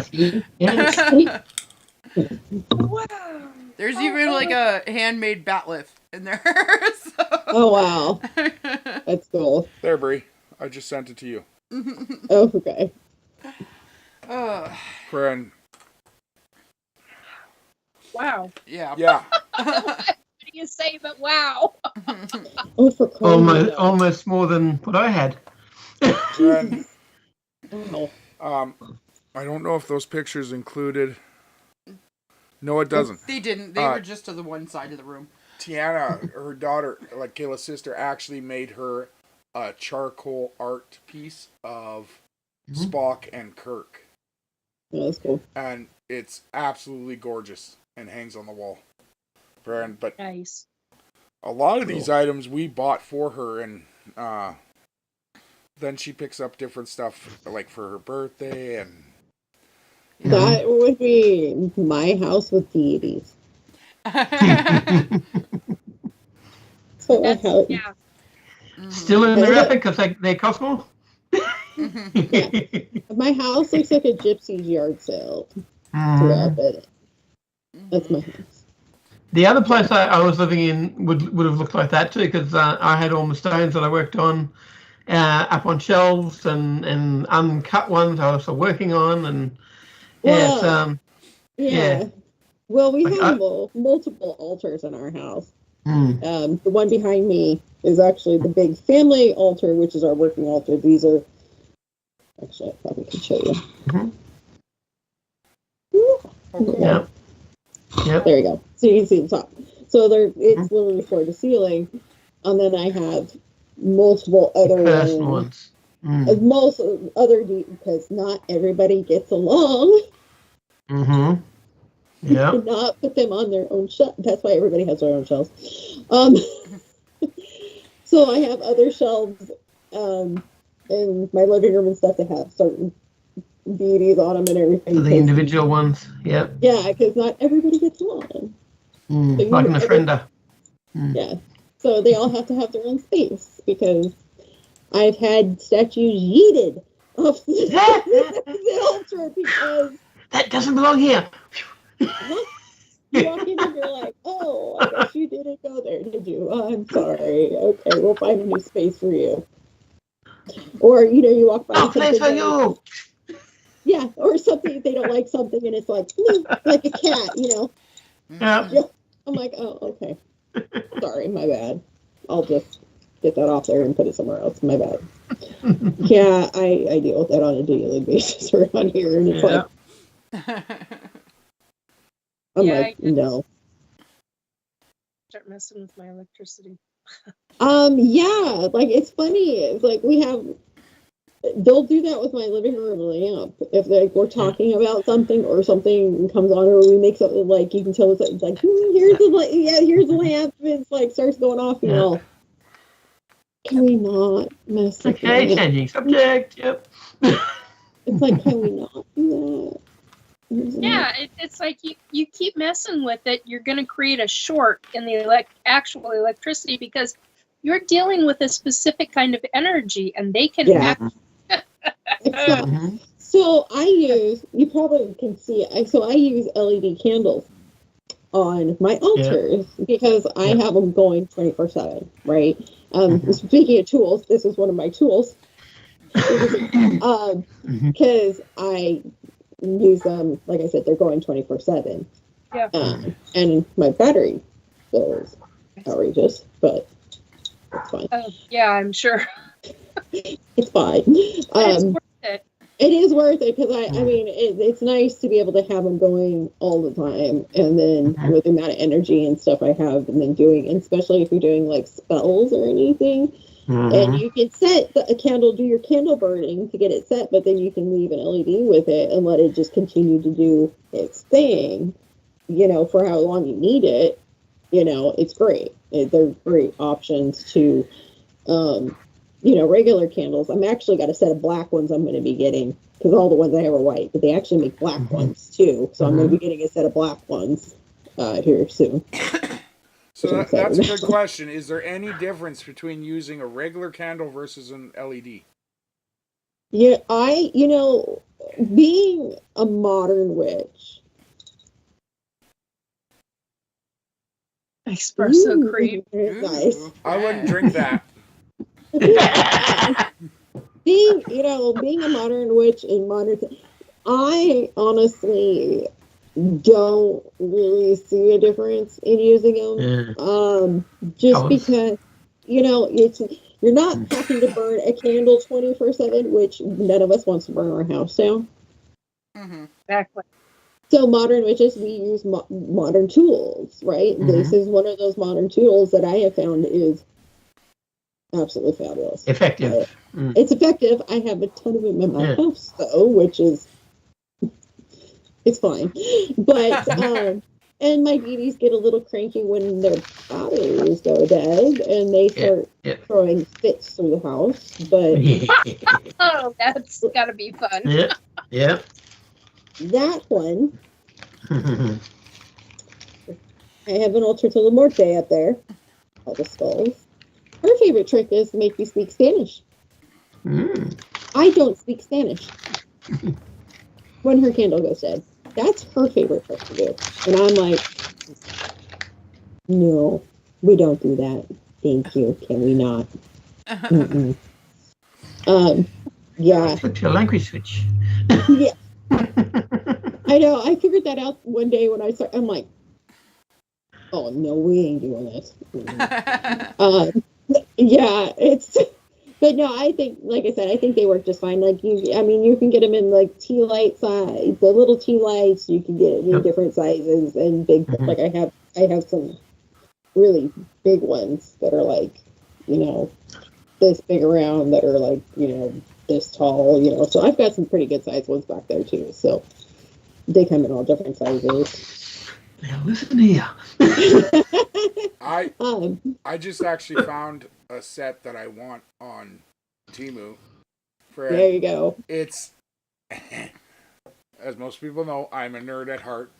And there you go. Big one? No, it's 20 tall candles that you can hang from the ceiling, and they turn on and off with a wand.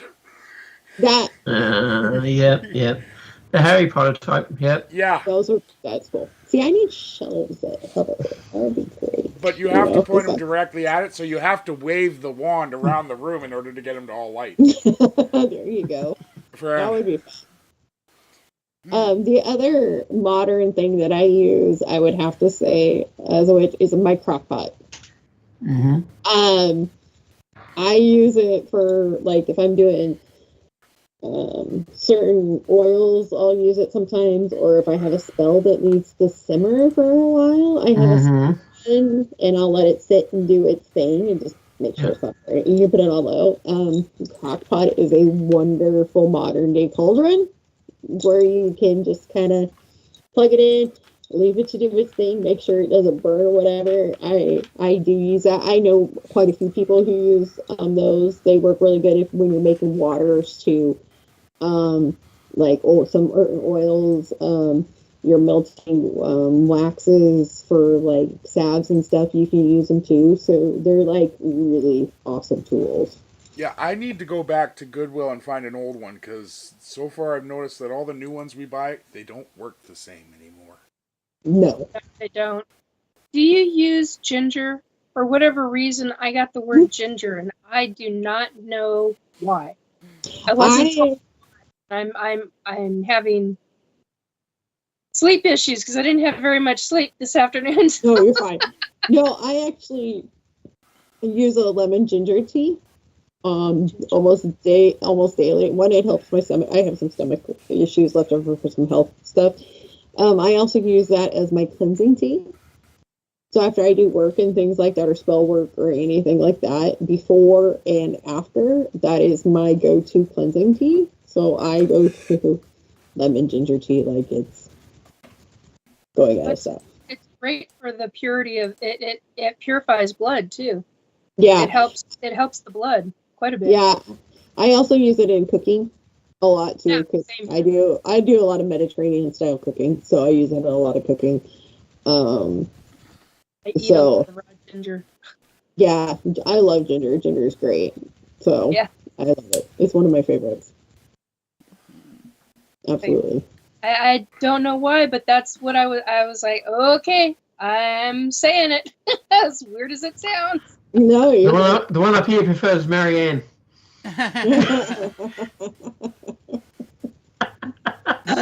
There are times I want to smack it. Oh, there are comments he's made that have just, I'm like, seriously? Dude. Exactly. Friend. Oh, it weirded me out the first time I saw someone use a crock pot for something other than cooking. Although they were kind of cooking. But... Oh, really? Whoa. No, yes.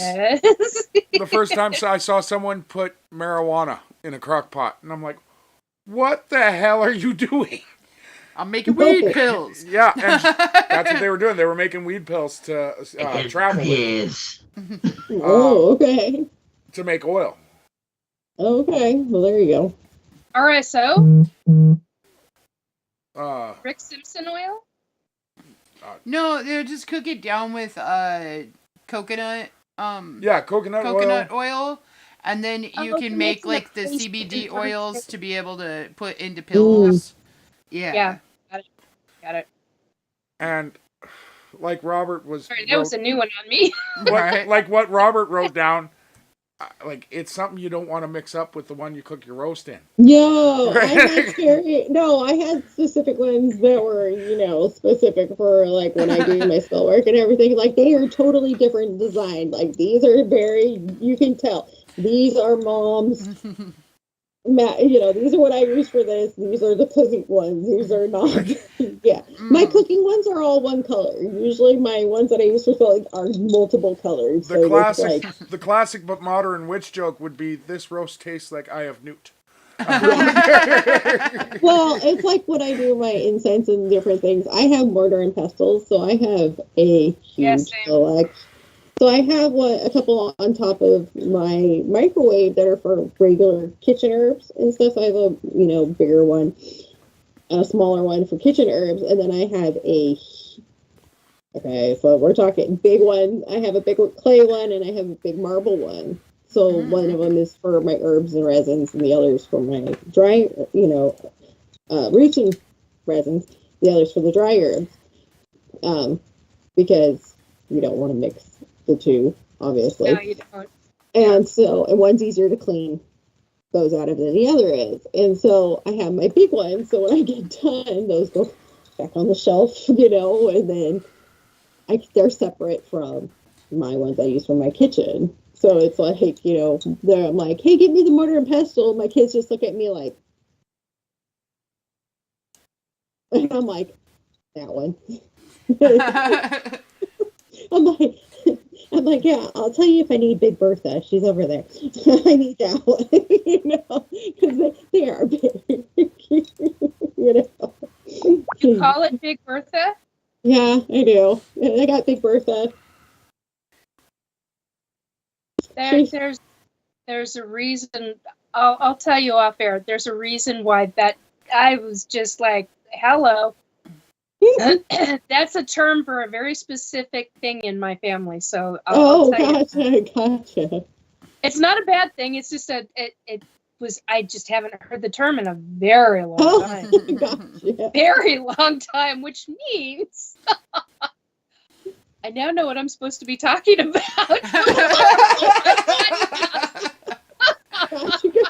Whoa, calm down there. That's the other side. There's a reason you were supposed to say that. There you go. Oh my. So we are down to the last 2 minutes. So, Bree, where can we find your store? So I am located in Shelton. It's 129 West Coda Street. So we are literally on the corner of 2nd and Coda, right across from Town Pub and kind of diagonal from Shelton Youth Center. So right as you come into town, if you're coming in off the 3, hang a left on 2nd, and we're the baby blue on the corner. Rock on. Are you going to be doing any events in the next while? The next thing I have going on is I teach regular classes once a month. My next class is on the 7th, and that is aura, chakras, and stones, actually. So that will be my next class. We are working on getting a tarot salon going, hopefully in the next couple of months. And this will be for all levels of experience. You can come in. We'll go over tarot cards, get you more comfortable in your reading, and we'll read each other. It'd just be a great time to get with other people who read and compare decks, compare, reading styles. Just a great little time to get together and just, share notes, chat, and have, just nice community time. Rock on. Do you have any way to order your merchandise online, or? We are working on that. All right. Actually, that is part of what Jack is going to be working on this year, is getting a website up and going. So we are working on that. Nice. For now, what's your Facebook link? I don't have a part on it, but it's if you go on Facebook, which is Cove. on Facebook. I can share it probably with you. If you go into the chat on YouTube after this, you Okay. can put it right in there for us. Oh, okay. And maybe Perfect. I share can your do phone that. number and address as well. Yeah, absolutely. I can definitely get that in there for you guys. Perfect. Nikki, what are you talking about this week on Restore Belief? Well, apparently I'm going to be talking about the ET abduction in Big Bertha. Ooh. Ooh, hey.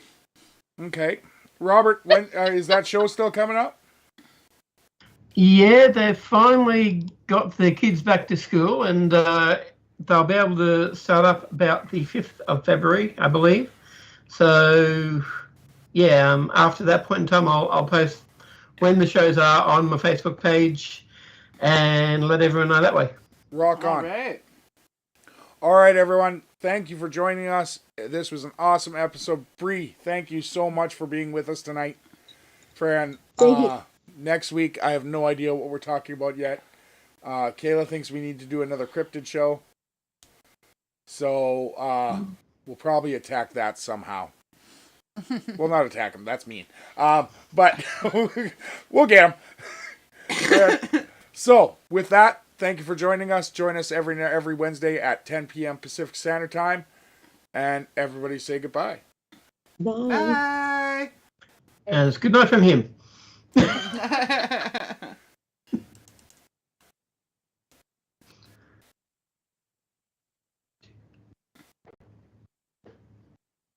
you going to play or what?